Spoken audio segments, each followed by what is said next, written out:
Bird watchers tend to have what's known as a patch. This is the area which is best known to them, well understood, where the presence or absence of various flora and fauna is noticed as each season turns from one to the next. Since moving to West Strip, and particularly during those long days and weeks and months of lockdown, I've undertaken a fairly careful study of my patch along the top of this hill and into the various adjacent valleys and woods.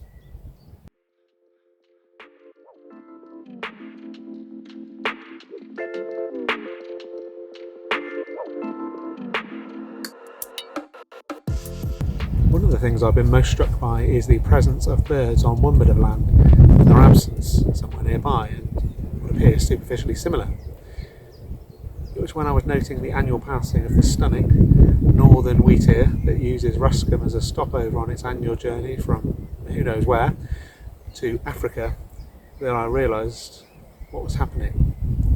Basically, as far as I can tell, the best birds turn up in the fields which haven't been sprayed. Herbicides which protect grass at the expense of other flowering plants mean that there's no point in pollinating insects paying a visit, sticking around and starting a family. And if there's no bugs, then there's little of interest to most birds.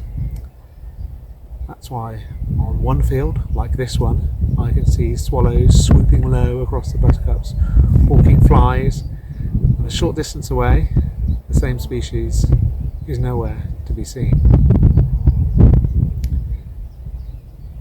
The story of Noah is one of several accounts in the Old Testament that gives rise to a sense of unease for me. I don't know about you, but I can still remember being at Sunday school and hearing about the vengeful God who eliminated most of humanity because of their inability to follow the basic rules. As a literal account of the relationship between God and humanity, it can be problematic. Assuming that there were significant floods at various points in history, this story can be seen as an account of people trying to make sense of what's happened to them. But for me, the narrative has a compelling contemporary prophecy, wisdom about how the conceit of humanity has a direct consequence on the planet, for which there will be inevitable consequences. Ecosystems are complex networks which the various components interact with each other and affect each other. We ourselves live in and are part of ecosystems.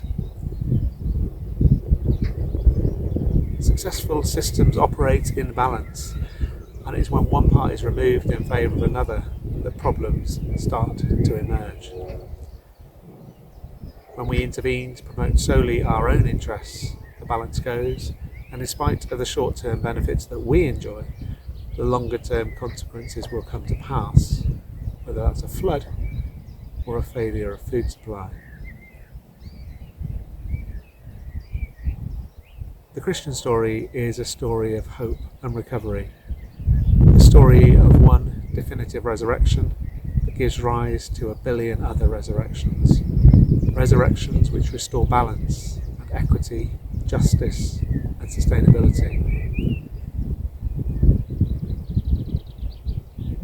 A meadow of flowers and bugs and birds is both literally important in its own right, but it's also symbolically important as it calls us to consider our own lives and way of being, and points to the healing that can occur when things return to balance.